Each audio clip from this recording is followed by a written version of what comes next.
मैंने पिछले 1 साल से विंडोज़ को यूज़ करना बंद कर दिया है। अब मैं सिर्फ लिनक्स को ही यूज़ करता हूँ। मैंने बहुत सारे डिस्ट्रो हॉपिंग की और करते करते करते करते मैं आज के टाइम पे सिर्फ आर्च लिनक्स को यूज़ करता हूँ। इसका इंस्टॉलेशन काफ़ी ड्यूबियस है। कई लोग इसके बारे में बताते हैं कि इसका इंस्टॉलेशन काफ़ी डिफ़िकल्ट है, बट शायद पता नहीं क्यों मुझे इसका इंस्टॉलेशन बहुत इजी लगा और इसी वजह से मैं इसका एक वीडियो बनाना चाहता हूँ, जिससे मैं आपको बताऊँगा किस तरह से आप इसको इंस्टॉल कर सकते हैं। तो आपको करना क्या है कि आर्क आर्क लिनक्स के साइट पे जाना है, डाउनलोड पे क्लिक करके आप इधर से इसको डाउनलोड कर सकते हैं। अगर आपके पास टॉरेंट नहीं है तो आप अपनी कंट्री के आसपास जो भी आप जिस भी आप कंट्री पे आप लोकेटेड हैं, उसी के कंट्री के कोई भी मिरर से आप उसको इंस्टॉल कर सकते हैं। जैसे आप अब इंडिया है तो इंडिया में मैंने नेक्स्ट जेन पे क्लिक किया तो उधर से उसका आईएसओ मिल चुका है। याद रखिए आपको बहुत सारी फाइल्स मिलेंगी, मगर आपको जो इंस्टॉल करना है वो आपके सिस्टम के आर्किटेक्चर के हिसाब से करना है। मैक्सिमम लोगों के पास x86_64 आर्किटेक्चर ही होगा, तो आप इस वाली फाइल को इंस्टॉल कीजिए और इंस्टॉल नहीं डाउनलोड कीजिए। डाउनलोड करने के बाद आपको एक यूएसबी ड्राइव लेना है, उस पर इसको फ्लैश कर देना है। दो जो यूएसबी फ्लैशर मैं रेकमेंड करता हूँ वो है ऑफ कोर्स बलिना एचर। आप इधर इसकी साइट में जाके आप डाउनलोड कर सकते हैं। ये विंडोज़, मैक और लिनक्स के लिए इसके अलग अलग सॉफ्टवेयर हैं, आप इसको इंस्टॉल कीजिए और बहुत ही इजी स्टेप है इसका। अगर आपको बलिना एचर नहीं यूज़ करना तो आपके पास एक और ऑप्शन है वेंटॉय, जो मैं यूज़ करता हूँ।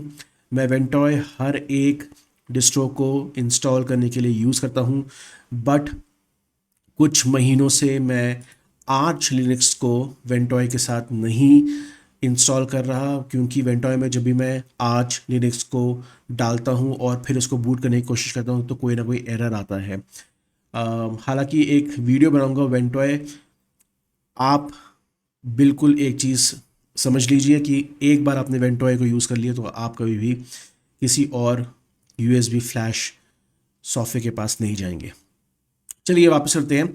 अभी आपने इंस्टॉल कर लिया, आपके पास यूएसबी ड्राइव है। आपको पता है कि बायोस में जाके यूएसबी ड्राइव को आपको फर्स्ट ऑर्डर में डालना है अपने बूट ऑप्शंस में, जिससे आप जब भी अपना सिस्टम रीस्टार्ट करेंगे तो यूएसबी ड्राइव से ही आपका इंस्टॉल होगा।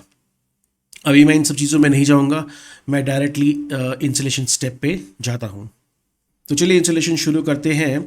अभी आप देख रहे हैं कि मैंने जब यूएसबी ड्राइव डाला, आपको बता दूं मैं एक्चुअली एक वर्चुअल मशीन पे इसको इंस्टॉल कर रहा हूँ। मैं ऑलरेडी आर्च लिनक्स को यूज़ कर रहा हूँ, तो फिर इसलिए मैं एक और वर्चुअल मशीन बना के आपको दिखाना चाहता हूँ कि किस तरह से इंस्टॉलेशन हो सकती है।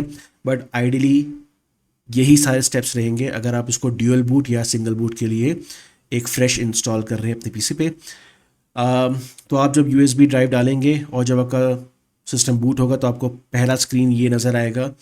कई कई लोगों को ये कलरफुल स्क्रीन नहीं नज़र आएगा, बिकॉज वो डिपेंड करता है कि आपका बायोस किस तरह से बूट हुआ है, आपका यूईएफआई से हुआ है या फिर नॉर्मल से हुआ है।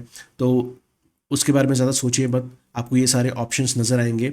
आपको सबसे पहले फर्स्ट ऑप्शन पे जाके उसको एंटर कर देना है, फिर थोड़ा सा टाइम लगेगा, आपके पास बहुत कुछ एक्टिविटीज सामने नज़र आएंगी।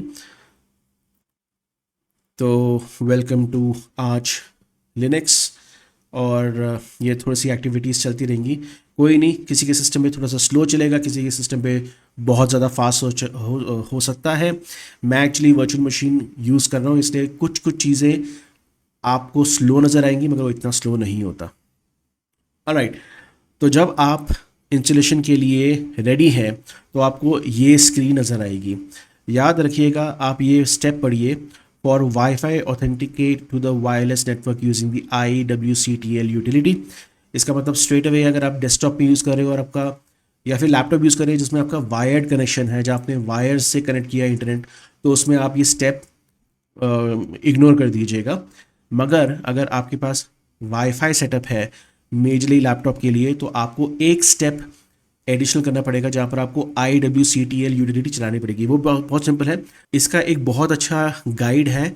अगर आप IWCTL space arch Linux Google में टाइप करेंगे तो आपको एक डॉक्यूमेंट मिलेगा जहाँ पर IWCTL के सारे स्टेप्स नज़र आएंगे।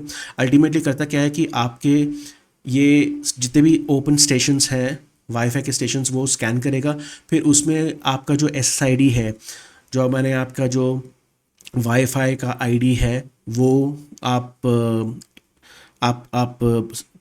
स्टार्ट कर सकते हैं और फिर आपको पासवर्ड डालना पड़ेगा। तो मैं इस चीज़ को अभी एग्ज़िट कर दूंगा और मैं आपका वो जो स्टेप है वो डिस्क्रिप्शन में डाल दूंगा जो आप उसको फॉलो कर सकते हैं। अल्टीमेटली वंस आपका वाईफाई नेटवर्क कनेक्ट हो गया तो आपको सिर्फ इंस्टॉल करने के लिए टाइप करना है आर्च इंस्टॉल। सबसे पहले बता रहा है कि आर्च इंस्टॉल लैंग्वेज क्या है। ऑफ कोर्स आप अपने कंट्री के हिसाब से सेलेक्ट कर लेना, इंडिया, मैं तो इंग्लिश ही यूज़ करता हूँ। सेकेंडली मिरर का मतलब कि जितने भी आज के पैकेजेस हैं आपको किस मिरर्स माने किस कंट्री के मिरर से इंस्टॉल करना है। डिफ़ॉल्ट मिरर इनका जो यूएस का मिरर होगा वो ही आपका सेलेक्ट होगा, बट क्योंकि मैं इंडिया में हूँ तो फिर मैं मिरर को करता हूँ एंटर और मिरर रीजन में करूँगा एंटर और मेरे पूरी लिस्ट नज़र आ जाएगी जहाँ पर भी आज लिनक्स के मिरर्स हैं। तो मैं क्या करूँगा, मैं इंडिया सेलेक्ट करना चाहता हूँ तो आप देखेंगे कि मेरे को पहले प्रेस करना पड़ेगा / फिर मैं टाइप करूँगा इंडिया। आप देखो नीचे देखिए कहाँ लिखा हुआ है, इंडिया इधर लिखा हुआ है और आप देखेंगे ऊपर इंडिया सेलेक्ट हो चुका है। तो फिर मैं प्रेस करूँगा स्पेस, एक मिनट, हाँ मैं स्पेस नहीं सेलेक्ट करूँगा, मैं करूँगा एंटर और इंडिया सेलेक्ट हो जाएगा। उसके बाद मैं नीचे आके बैक सेलेक्ट करूँगा। लोकल्स मतलब कि आपके लैंग्वेजेस हैं, इसमें ऑटोमेटिकली US इंग्लिश सेलेक्ट होगा तो फिर मैं उसी को डिफ़ाइन कर रहा हूँ। आप इसको इंग्लिश इंडिया में भी कन्वर्ट कर सकते हैं, बट एक दो प्रोग्राम मैं यूज़ करता हूँ जहाँ पर उसको स्पेसिफिकली EN_US लैंग्वेज लोकल ही चाहिए होता है, इसलिए मैं उसको छेड़ नहीं रहा। मैं जाता हूँ बैक क्योंकि मैं लैंग्वेज को चूज़ नहीं कर रहा। उसके बाद आएगा बूट लोडर। अभी क्योंकि मैं इसको वर्चुअल मशीन में इंस्टॉल कर रहा हूँ तो मेरे पास सिर्फ 2 ऑप्शन है, विच इज़ ग्रब एंड लीमाइनर। मैंने कभी इसको यूज़ नहीं किया एक्चुअली, पहले मैं बहुत ही यूज़ करता था ग्रब, मगर अब क्या है यूज़ होता है सिस्टम डी बूट। तो अगर आप फ्रेश इंस्टॉल कर रहे हैं, वर्चुअल मशीन में नहीं कर रहे, तो याद रखिएगा आपके पास एक और ऑप्शन आएगा सिस्टम डी। तो पक्का से पक्का आप सिस्टम डी को ही सिलेक्ट करना, ऑलराइट। क्योंकि आप ग्रब भी यूज़ कर सकते हैं, ग्रब भी सही तरह चलता है। एक्चुअली लिनक्स का जो मेन बूट लोडर था वो हमेशा ग्रब ही था, फिर ग्रब 2 हुआ और अब सिस्टम डी आ गया है। काफ़ी टाइम हो चुका है सिस्टम डी भी, और भी आगे बहुत सारे बूट लोडर आ चुके हैं, बट आपको सिस्टम डी के अंदर काफ़ी कुछ सुविधाएं मिलती हैं जिसके आज लिनक्स के डॉक्यूमेंटेशन में इसके बारे में काफ़ी डिटेल्स में लिखा हुआ है कि क्या क्या बेनिफिट्स हैं, क्या क्या नुकसान है। तो फिर आगे बढ़ने के लिए स्वैप आप ट्रू ही लिखिएगा, ठीक है। स्वैप मतलब कि जो आपकी जो टेम्प्रेरी मेमोरी होती है, फिर आपकी जो आप स्वैप मेमोरी या स्वैप फाइल बनाते हैं तो आपको ट्रू ही रखना है इस चीज़ को सिस्टम परफॉर्मेंस के हिसाब से। होस्ट नेम में आप अपने मर्ज़ी से कुछ भी मैंने सेलेक्ट कर सकते हैं। मैं साइबर जगत आज डाल देता हूँ और एंटर। उसके बाद रूट पासवर्ड, मैं इस स्टेप को स्किप कर दूंगा क्योंकि मेरे को रूट यूज़र नहीं चाहिए। लिनक्स को इंस्टॉल करने के लिए याद रखिएगा रूट हमेशा डिसेबल्ड ही होना चाहिए, रूट नहीं होना चाहिए। ये आपका कोई सर्वर नहीं है जहाँ पर आप होस्ट करें, ये आपका डेस्कटॉप एनवायरनमेंट है, तो इसलिए आपको रूट की कोई ज़रूरत नहीं है। बिकॉज जब भी आपका यूज़र बनेगा वो ऑटोमेटिकली आप उसको सूडो रूल देंगे तो फिर सूडो के हिसाब से आप सारे कमांड्स चला सकते हैं। अभी आप सोच रहे होंगे कि सूडो क्या होता है, कोई नहीं, किसी एक टाइम पे आके मैं एक लिनक्स के कमांड्स के ऊपर या फिर लिनक्स के जो बेसिक इन्फॉर्मेशन आपको पता होनी चाहिए इसके बारे में एक वीडियो बनाऊंगा अलग से, जिसमें आपके सारे कॉन्सेप्ट्स क्लियर हो जाएंगे। उसके बाद आप आइए यूज़र अकाउंट में, आप अपना पहला यूज़र अकाउंट बनाइए। मैं बनाता हूँ साइबर और एंटर, फिर उसके बाद एक पासवर्ड दे दीजिएगा। ओके, 2 बार टाइप करना है। अगर आपका पासवर्ड दोनों बार ठीक नहीं रहा तो आपको एक और बार टाइप करना पड़ेगा, जो मेरे साथ हो चुका है। अब देखिए, ऑलराइट, पासवर्ड टाइप करने के बाद 2 बार आपके पास ये आएगा कि क्या आप साइबर को सुपर यूज़र माने कि सूडो देना चाहते हैं। येस डिफ़ॉल्ट है, आप येस ही सेलेक्ट कर लेना। याद रखिए नो मत सेलेक्ट करने, बिकॉज आप रूट यूज़र नहीं बना रहे और आप अपने जो जनरल यूज़र को बना रहे हैं उसमें आप सूडो नहीं दे रहे, तो फिर आप कोई भी एडमिनिस्ट्रेटिव टास्क नहीं कर पाएंगे। ऑलराइट, तो आप येस सेलेक्ट कीजिएगा। उसके बाद नीचे आके अगर आपको और भी यूज़र्स ऐड करने हैं तो आप ऐड अ यूज़र कर सकते हैं। मैं अभी फ़िलहाल एक ही यूज़र ऐड करूँगा और फिर मैं करूँगा कन्फर्म एंड एग्जिट।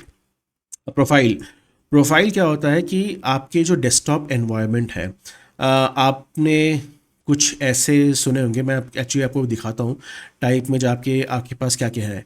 आपको डेस्कटॉप के साथ लिनक्स चाहिए, ऑफ कोर्स मैं इधर डेस्कटॉप की ही बात कर रहा हूँ क्योंकि मैं लिनक्स को as a main system use करना चाहता हूँ। मिनिमल में क्या होगा, आपका एक सिंपल से लिनक्स बॉक्स होगा जिसमें कोई भी डेस्कटॉप एनवायरनमेंट नहीं होगा, सब कुछ CLI के थ्रू होगा। क्या आपको वो आप जो आज इंस्टॉल कर रहे हैं वो ऐप एज अ सर्वर कर रहे हैं? नहीं, मैं सर्वर एज अ इंस्टॉल नहीं कर रहा, मेरे को एज अ डेस्कटॉप चाहिए या फिर एक्सॉग। मैं एक्चुअली जाता हूँ डेस्कटॉप पे, और डेस्कटॉप पे आप देख सकते हैं ये इतने सारे ऑप्शंस हैं आपके पास डेस्कटॉप एनवायरनमेंट के। ऑलराइट, तो आपने कुछ डेस्कटॉप एनवायरनमेंट के बारे में पक्का सुना होगा। एक है ग्नोम, ऑलराइट, और एक है KDE। ये सबसे ज़्यादा यूज़ होने वाले डेस्कटॉप एनवायरनमेंट्स हैं। मैं एक्चुअली पर्सनली बोथ ग्नोम, जिसको ग्नोम कहते हैं, और KDE यूज़ करता हूँ। क्योंकि अगर कई कई ये वाला वीडियो कई लोग ऐसे ही देख रहे होंगे जो विंडोज़ से मूव ऑन होके लाइनक्स में आना चाहते हैं, तो मैं उनको बिल्कुल बिल्कुल रेकमेंड करूँगा आप KDE से जाना। KDE is very close to Windows and जो ग्नोम है it is very close to Mac. तो अगर हमने मैक पे काम किया है तो आप ग्नोम यूज़ करना, अगर आपने विंडोज़ में काम किया है तो आप KDE यूज़ करना। विंडोज़ के लिए आपके पास एक और ऑप्शन है सिनेमन। सिनेमन भी एक अच्छा डेस्कटॉप एनवायरनमेंट है जो विंडोज़ यूज़र को काफ़ी पसंद आएगा। बाकी भी बहुत सारे डेस्कटॉप एनवायरनमेंट हैं जिसके बारे में मैं किसी और एक वीडियो में डेडिकेटली आपको बताऊंगा कि किस तरह से आप यूज़ कर सकते हैं। तो मैं करता हूँ KDE सेलेक्ट और फिर मैं करूँगा एंटर, और graphic drivers all open source मैं अभी सेलेक्ट करता हूँ। अब याद रखिएगा कि मैं इसके पास जाता हूँ तो आप देखिएगा क्या क्या ऑप्शन आते हैं आपके पास। AMD, Intel, NVIDIA, VMware, virtual box, ये सारे सारे काफ़ी सारे ऐसे करके आते हैं। तो अभी देखिए सिंपल सी बात यह है कि अगर आपके पास पूरा सिस्टम AMD है जिसमें AMD के ग्राफिक कार्ड्स भी हैं, तो आप क्या कीजिए, सिर्फ और सिर्फ ऑल ओपन सोर्स ही सेलेक्ट करिएगा, बिकॉज AMD के सारे सारे ड्राइवर्स ओपन सोर्स ही हैं। अगर आपके पास इंटेल है तो क्या करेगा, तो फिर इंटेल का जो प्रोप्राइटरी सॉफ्टवेयर है, जैसे सोच लीजिए मैं आपको CPU की बात नहीं कर रहा, मैं इधर GPU की बात कर रहा हूँ, ग्राफिकल प्रोसेसर की। तो जो GPU है, अगर आपके पास इंटेल है तो आप ये सेलेक्ट कीजिएगा। अगर आपके पास NVIDIA है तो आप ये सब सेलेक्ट कर लीजिएगा। अभी फ़िलहाल के टाइम पे मैं ओपन सोर्स ही कर रहा हूँ क्योंकि ये वर्चुअल मशीन है, ठीक है। या फिर एक और काम कर सकते हैं, मैं एक्चुअली क्या करूँ, ठीक है, मैं एक काम करता हूँ, मैं NVIDIA को सेलेक्ट करता हूँ बिकॉज मेरा जो वर्चुअल मशीन है वो ऑलरेडी मेरा जो लैपटॉप है जिसके अंदर इनबिल्ट GeForce GTX है, तो वो उसका ड्राइवर सपोर्ट करेगा कि नहीं करेगा, लेट्स सी। तो मैं इसको सेलेक्ट कर लेता हूँ NVIDIA। अगर आप AMD यूज़ कर रहे हैं, दोबारा बोल रहा हूँ, अगर आप AMD का GPU यूज़ करते हैं तो फिर आप सिर्फ और सिर्फ ओपन सोर्स ही सेलेक्ट कर लीजिएगा।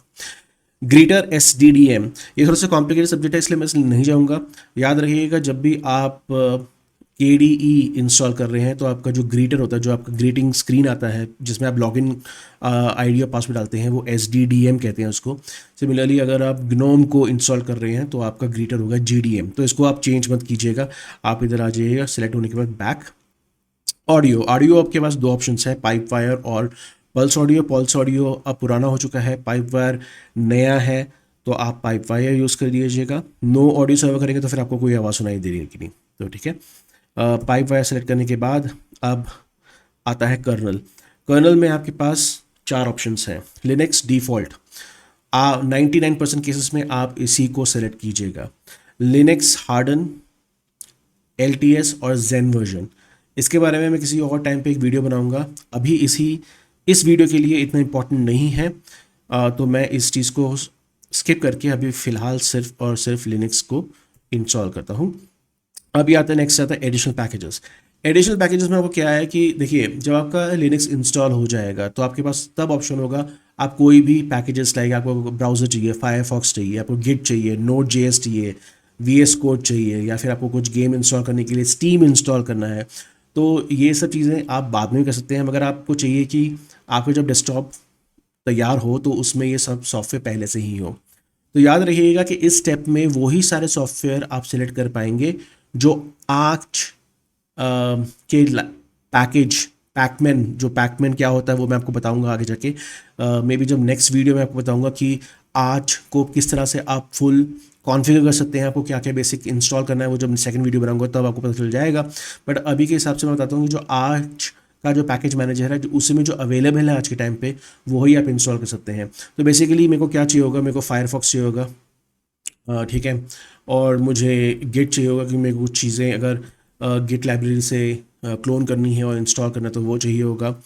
और मुझे बिट वार्डन तो पक्का पक्का चाहिए, क्योंकि मेरे जितने भी पासवर्ड्स हैं वो सारे सारे इधर ही सिलेक्टेड है।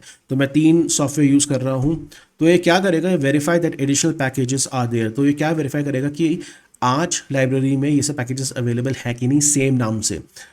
तो अगर अवेलेबल नहीं है तो आपको एक एरर मैसेज आएगा, तो आपको वो पैकेज नेम हटाना पड़ेगा, या फिर आपको ये देखना पड़ेगा कि उसका करेक्ट नेम क्या है। वो आप कभी भी आज की वेबसाइट में जाके देख सकते हैं। नेटवर्क कॉन्फ़िगरेशन में आपके पास 3 ऑप्शन है। इसमें आपको सेलेक्ट करना है यूज़ नेटवर्क मैनेजर, माने कि आप जो भी आपका वाईफाई पासवर्ड और जो भी आपका नेटवर्क कॉन्फ़िगरेशन है वो किस स्क्रीन से करेंगे, तो वो इस तरह से हमेशा करना। आप ग्नोम और केडी यूज़ करें तो आपको ये वाला ऑप्शन तो सेलेक्ट करना ही है। अगर आप नहीं सेलेक्ट करेंगे तो आपके लिए बहुत सारी प्रॉब्लम्स हो सकती है। तो सेलेक्ट करने के बाद अब आएंगे हम टाइम जोन पे। क्योंकि मैं इंडिया में हूँ तो मैं करूँगा /KOL, देखिए कोलकाता आ चुका है, मैं एंटर मारूंगा तो कोलकाता हो चुका है। ऑप्शनल रिपोजिटरी में इसके बारे में अलग अलग बात करूँगा। देखिए, आज की एक पैकेज रिपोजिटरी है, वैसे ही उसके पास 2 एडिशनल रिपोजिटरी है, मल्टीलिब एंड टेस्टिंग। टेस्टिंग में बहुत सारे ऐसे पैकेजेस होते हैं जो आज सिर्फ टेस्टिंग के लिए यूज़ करता है before it actually moves into production. तो उस चीज़ को आपको एक्टिवेट करना है, क्योंकि आपको टेस्टिंग पैकेज ही चाहिए।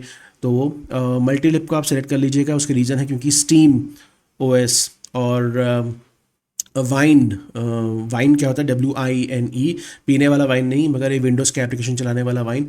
ये किस तरह से आप यूज़ कर सकते हैं, आपको इसी मल्टीलिब लाइब्रेरी से ही मिलेगा। तो आप इसको सिलेक्ट कर लेना और नेक्स्ट आके इधर देखिएगा, install one configuration is missing. अभी ये क्या कह रहा है कि डिस्क कॉन्फ़िगरेशन, ये अच्छी चीज़ है। जब इंस्टॉल करने से पहले आप ये कुछ भी मिसिंग वाला इन्फॉर्मेशन देख लीजिएगा, तो इसका मतलब कि डिस्क कॉन्फ़िगरेशन इज़ मिसिंग। तो मैं जाऊँगा डिस्क कॉन्फ़िगरेशन में, एंटर मारूंगा। ओ, हम इंस्टॉल कहाँ कर रहे हैं, उसका जो पार्टीशन है, जो डिस्क है, वो तो हमने सेलेक्ट किया ही नहीं। तो हम जाएंगे use best default partition layout, मैं करूँगा एंटर। आपके पास जितनी भी ड्राइव्स हैं, C ड्राइव, D ड्राइव, जो आपके विंडोज़ में आता है, तो आप उसमें कहाँ डालेंगे, मेजरली C ड्राइव में डालेंगे अगर आप पूरा क्लीन स्वैप कर रहे हैं। अगर आप ड्यूअल बूट कर रहे हैं तो उसका अलग सा प्रोसीजर है, क्योंकि आप जब भी ड्यूअल बूट करेंगे तो विंडोज़ में आपको पहले अपना मेन C ड्राइव को डिवाइड करना पड़ेगा, एक और नया पार्टीशन बनाना पड़ेगा, फिर वो पार्टीशन देखना पड़ेगा। आप इधर दिख जाएगा उसका पार्टीशन, फिर आप उसमें इंस्टॉल कर सकते हैं। मगर मैं क्योंकि इसको कर रहा हूँ एक वर्चुअल एनवायरनमेंट में, और मैंने इसका एक वर्चुअल हार्ड डिस्क बना के रखा हुआ है जो विच इज़ अराउंड 50 GB। तो मैं पहले उसको सेलेक्ट कर लूँगा। सेलेक्ट करने के लिए आप स्पेस दबा सकते हैं और एंटर करेंगे। अभी आपके पास 4 ऑप्शंस हैं। देखिएगा, इसमें आपको FAT32 या फिर NTFS नहीं मिलेगा, ये विंडोज़ के FS हैं, फाइल सिस्टम्स हैं। बट जो आपके जो लाइनक्स में है वो बटर FS कहते हैं, BTRFS, EXT4, XFC, F2FS, और बहुत सारे आगे आने टाइम पे काफ़ी सारे नए नए फाइल सिस्टम्स आने वाले हैं। मेजरली 90% लोग, या फिर मैं कह रहा हूँ 50% of people, they select EXT4 because ये काफ़ी tried and tested file system है, इसमें कोई एरर आता नहीं है।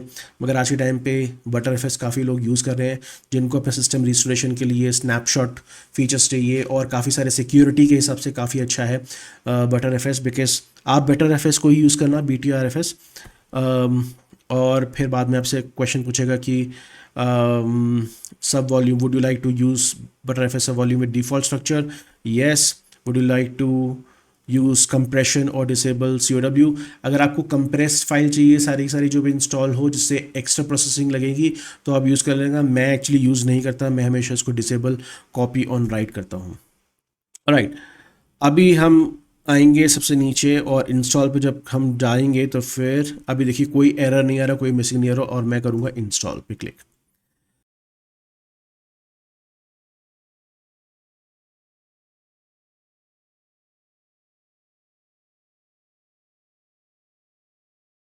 ऑल राइट, सो आपका इंस्टॉलेशन अब ख़त्म हो चुका है। अ, मुझे करीबन 10 से 13 मिनट लगे। वो सिर्फ और सिर्फ इसलिए क्योंकि मैं एक वर्चुअल मशीन पे इंस्टॉल कर रहा हूँ, प्लस मैंने एनवीडिया का ऑप्शन सेलेक्ट किया था। उससे क्या होता है कि वो एनवीडिया के जितने भी ड्राइवर्स हैं वो किसी एक्सटर्नल रिपोजिटरी से इंस्टॉल होते हैं, तो इसलिए थोड़ा सा टाइम लग जाता है। बट अल्टीमेटली आर्च लिनक्स सबसे फास्ट इंस्टॉलेशन दिखाता है आपको। मैंने कितने डिस्ट्रोस यूज़ किए हैं, इससे ज़्यादा फास्ट आज तक मुझे कुछ नहीं नज़र आया। आपके पास दो ऑप्शन होते हैं इंस्टॉलेशन के लास्ट स्टेप में, आप इसको रीबूट कीजिए या फिर आप नो करेंगे। तो मैं करूँगा उसको नो, वो इसलिए क्योंकि मैं अब और कोई कॉन्फ़िगरेशन नहीं करना चाहता। ये सिर्फ एक्सपर्ट वे में आपको ज़रूरत होगी, बट आप सिंपल से इसको नो कर देना। तो नो करते ही आप दोबारा मेन कमांड स्क्रीन पे आ जाएंगे। आपको टाइप करना है आप रीबूट। ऑलराइट, सो रीबूट होने के बाद आपकी जो पहली स्क्रीन होगी वो ये होगी। आपके पास दो ऑप्शन होंगे, आर्च लिनक्स में आप सीधा एंटर करें या फिर आपके पास कुछ एडवांस ऑप्शंस हैं, इसके मैं स्किप कर दूंगा अभी फ़िलहाल के टाइम पे। आपको अगर ऊपर देखेंगे आपके पास लिखा होगा GNU ग्रब, ये तब आपने अगर ग्रब यूज़ किया है, मगर मैंने आपको पहले ही कहा था आपको सिस्टम डी यूज़ करना है। आप ग्रब भी यूज़ कर सकते हैं, मगर मैं प्रेफर कर दूँगा सिस्टम डी क्योंकि ये वर्चुअल मशीन है, इसलिए ग्रब दिखा रहा है इधर।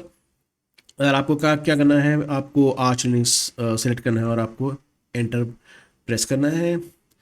सारे जो आपके इनिशियल रैम डिस्क है वो लोड होगा, आपका जो भी हार्डवेयर के सेटिंग्स हैं वो इनिशिएट होंगे और आपकी लॉगिन स्क्रीन तैयार। ऑलराइट, तो आपको अपना पासवर्ड डालना है शुरुआत में। अब ये आपको छोटी स्क्रीन नज़र आ रही होगी, वो इसलिए क्योंकि मैं एक्चुअली वर्चुअल मशीन में इसको यूज़ कर रहा हूँ। अगर आपको एक्चुअली ये फुल स्क्रीन नज़र आएगा तो फिर आप इसको इग्नोर कर देना। इंस्टॉल हो गया है, आपका मशीन भी रेडी है और ये है आपका ब्यूटीफुल आर्च लिनक्स। अभी इस वीडियो को मैं इधर स्टॉप करूंगा बिकॉज अब मैं इसका एक सेकंड पार्ट बनाना चाहता हूँ जिसमें आपको बताऊंगा कि आर्च लिनक्स इंस्टॉल होने के बाद आपको क्या क्या करना है। आपके बेसिकली आपके जो इनिशियल कॉन्फ़िगरेशन होते हैं, कुछ चीज़ें डॉक्यूमेंटेशन आपको रेफ़र करनी पड़ती है। याद रखिएगा कि आर्च लिनक्स का जो डॉक्यूमेंटेशन है वो काफ़ी ज़्यादा कॉम्प्रिहेंसिव है, उसमें काफ़ी सारी इन्फॉर्मेशन आपके पास अवेलेबल है। अगर आपको ये वीडियो पसंद आया तो आप इसको लाइक और शेयर कीजिएगा और चैनल को सब्सक्राइब पक्का कर लीजिएगा बिकॉज आगे आने के टाइम पे मैं बहुत सारे Linux oriented FOSS which is actually free and open source software के बारे में काफ़ी कुछ इन्फॉर्मेशन बताऊंगा। आगे जाते जाते मैं आपको cyber security concepts, identity and access management के बारे में बहुत कुछ इन्फॉर्मेशन दूंगा जो आपके लिए काफ़ी यूज़फुल रहेगा। तो तब तक के लिए आगे दीजिए। Thank you very much and have a lovely day head.